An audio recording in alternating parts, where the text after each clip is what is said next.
We're going here ahead of the checker trade. How much under-21 football do you watch? Well, I don't tend to watch a lot, although my under-21, under-23 football's really Chelsea TV, Man United TV, which I've got.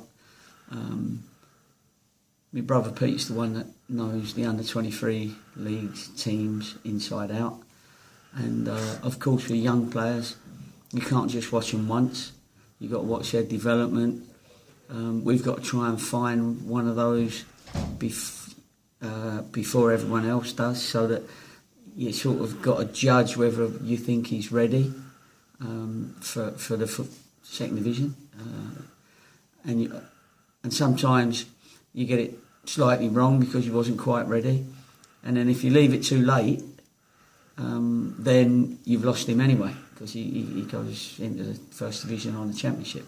We've done all right invariably on that over our clubs that we've worked with. So we sort of trust each other that we sort of make the right decisions on that. But it is important, very much so, to keep an eye on that under 23, under 21 league.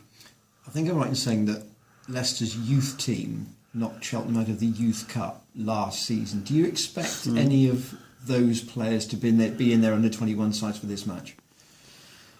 I don't know, because I think those lads would still only be 18, 19. And I think Leicester want to win this competition, and I think that they'll put in... They've got a very big under-23 type squad. Then they've got an under-21 type squad.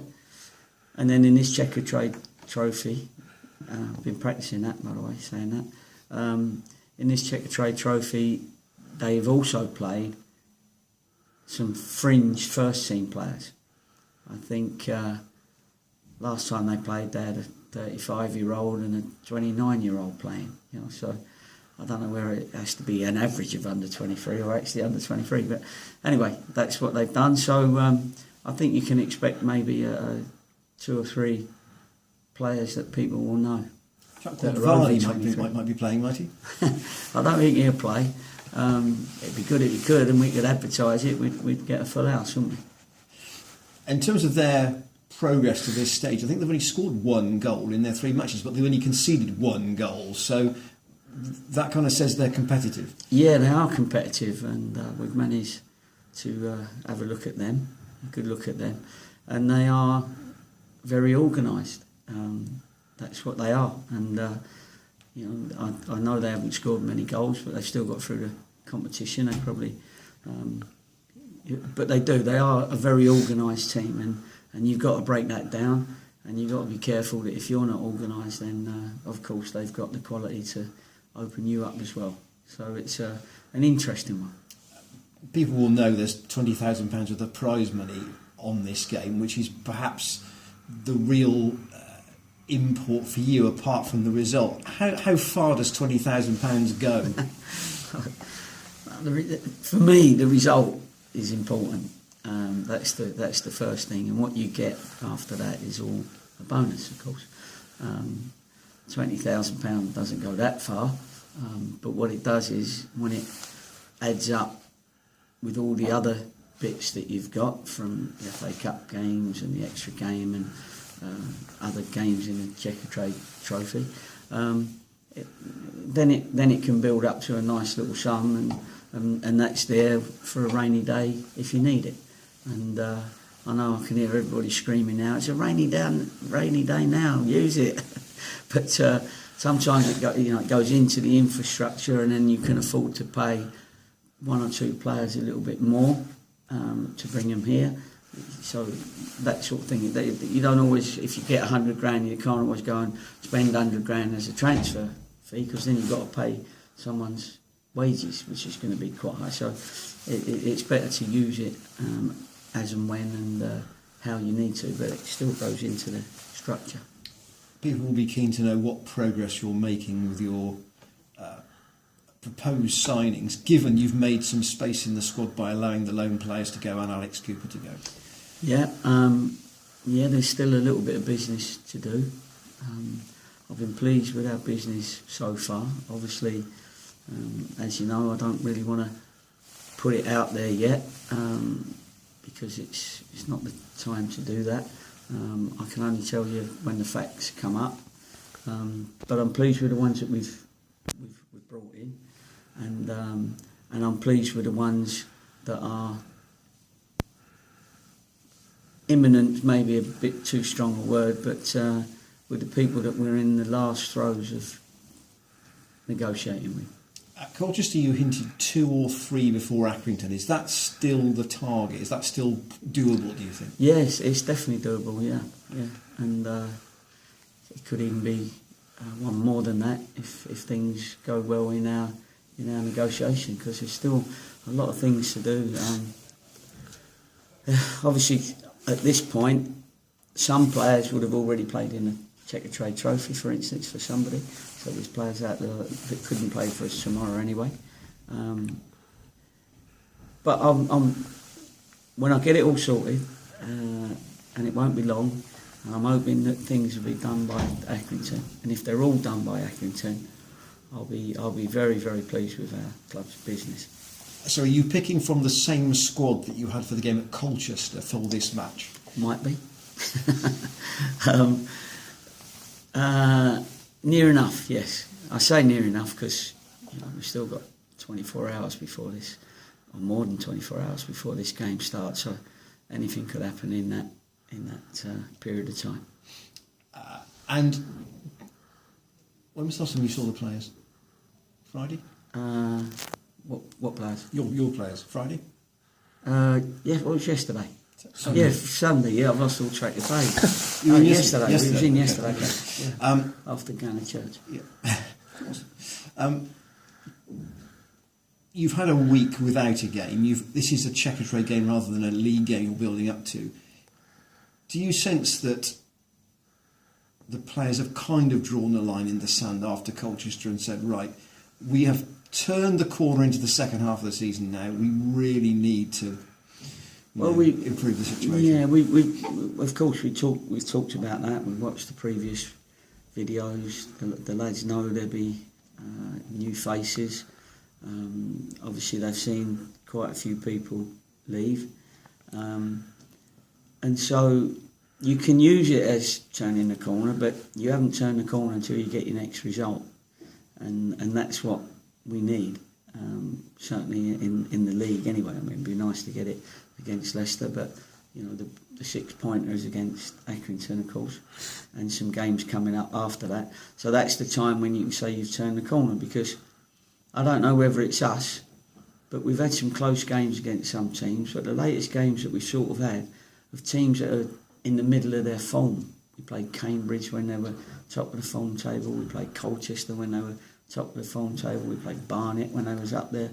We played some teams that were on a high confidence period of time, and that coincides with our lower confidence. And although we stayed in the game, we still got beat.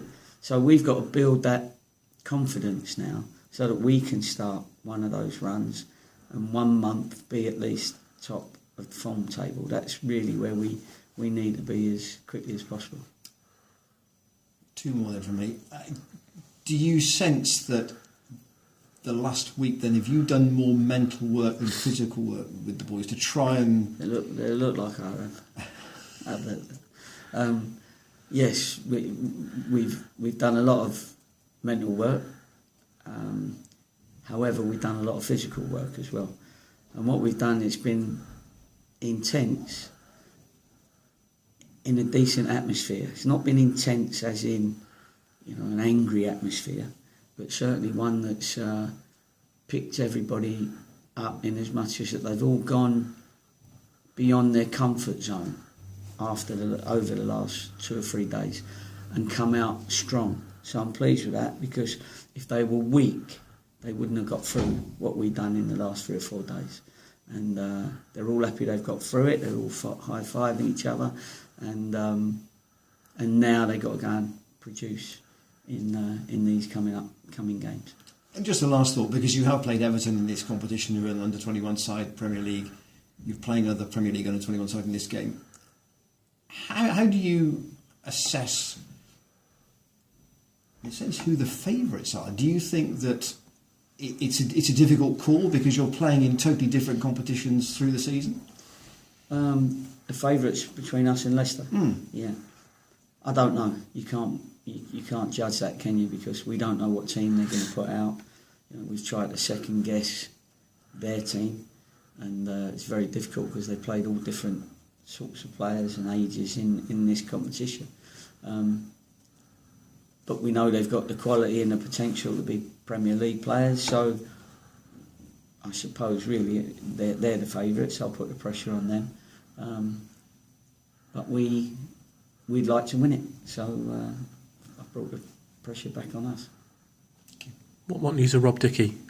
Because his loan ended. Have you been able to get him back? Yeah, there's no word in as far as they called him back, and that seems to be it. Because otherwise they'd have allowed him to come back pretty soon, sort of thing. So no, we thank him for his service. It's a shame that we can't get him back, but thanks to Reading and well done to Dickie. We've had a real good spell with him. He helped us get our promotion last year, and but he's gone back to Reading and he's got to compete for a place in their first team now. Do you think that's completely dead? There's not going to be any chance later in January that you may be able to go back and maybe... Listen, January's crazy, so yes, that's why I can't never give you a definitive on a yes or a no, because we will revisit it come the end of January, just in case Reading have seen it differently. So we don't know really what they're thinking. The reason for them bringing him back, they're saying, is that they want him as cover for the first team, and that's where he is at the moment. The other one, that James Jennings came back for hours and then went back out again. Is that one that just didn't work out for whatever reason? No, he didn't come back. We was discussing the deal with Morecambe. He couldn't go to another league club anyway because you can't have 3 clubs. And then Wrexham came in, and the thing with James was that he came in expecting to be in the first 11 every week, but he'd had a long-term injury. He'd had a cruciate injury that he'd recovered from, but hadn't had enough games to hit the ground running early on.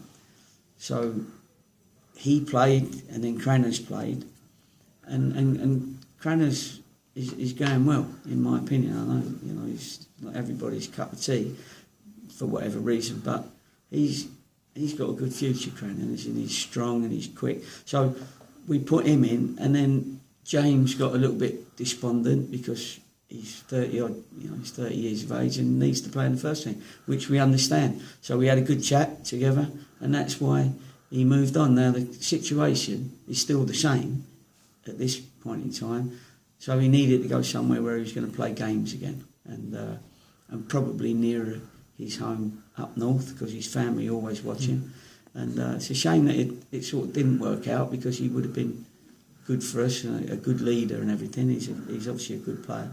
But as it turns out, everybody's okay with it now, and he's happy because he's got his regular first team games. Two more to ask about. Dan Holman, obviously coming back from another injury, had his minutes at Colchester and still just looked a bit underdone, if that's fair. Has this intensive period of training you're talking about given him the chance to really almost have a second pre-season? Well, he's not trained with us this week because nothing to do with his other injuries. He got quite a hefty kick on his calf. Right. So it's something that's not anybody's fault, but it was a real hefty kick, and he's worked hard with the physios, but obviously he couldn't work with us with a swollen calf, and so we're waiting for him we'll assess him today to see whether he's anywhere near, but at the moment he's just been the unluckiest bloke in the world. Do you just almost pull your hair out. Just the fact that it seems to be one after the other with him. It just happens in football. You I suppose. do, but you have to feel for the player because he is so desperate to play. He thrives on being dangerous, scoring goals.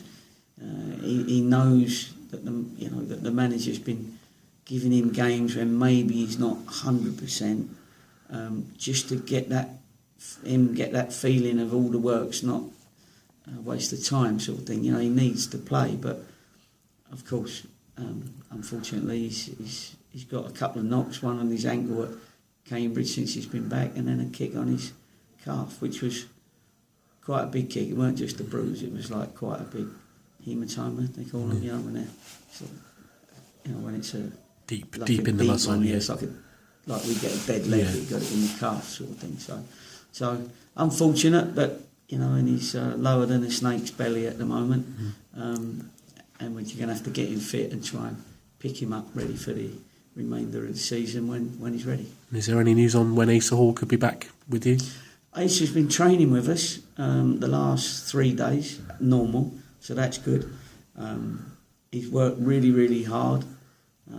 Every day you see him running around the training ground and striding out, and he's done well because he wants to get back pretty quick. And I don't think it'll be too long before Asa becomes available because he's looked quite sharp in the training. You just finally, you rested what you called the stalwarts at Colchester, the spine of last year's side, saying that they just needed to be taken out for a game to recover. Are they now back in the group, and are you selecting from them and the fresh youngsters that you selected from Colchester? Yeah, they'll always play a part in my thinking when I'm going into games, and we did use them for many games, especially after they'd only just come back from injury, like Downsy, and then Stoz had to play straight after his long layoff, sort of thing as well. And so they're all doing their little sharpness. They're all working in the afternoons. With all due respect, Bart's is another one that people say, where is he? And we needed to get Bart's a little bit fitter.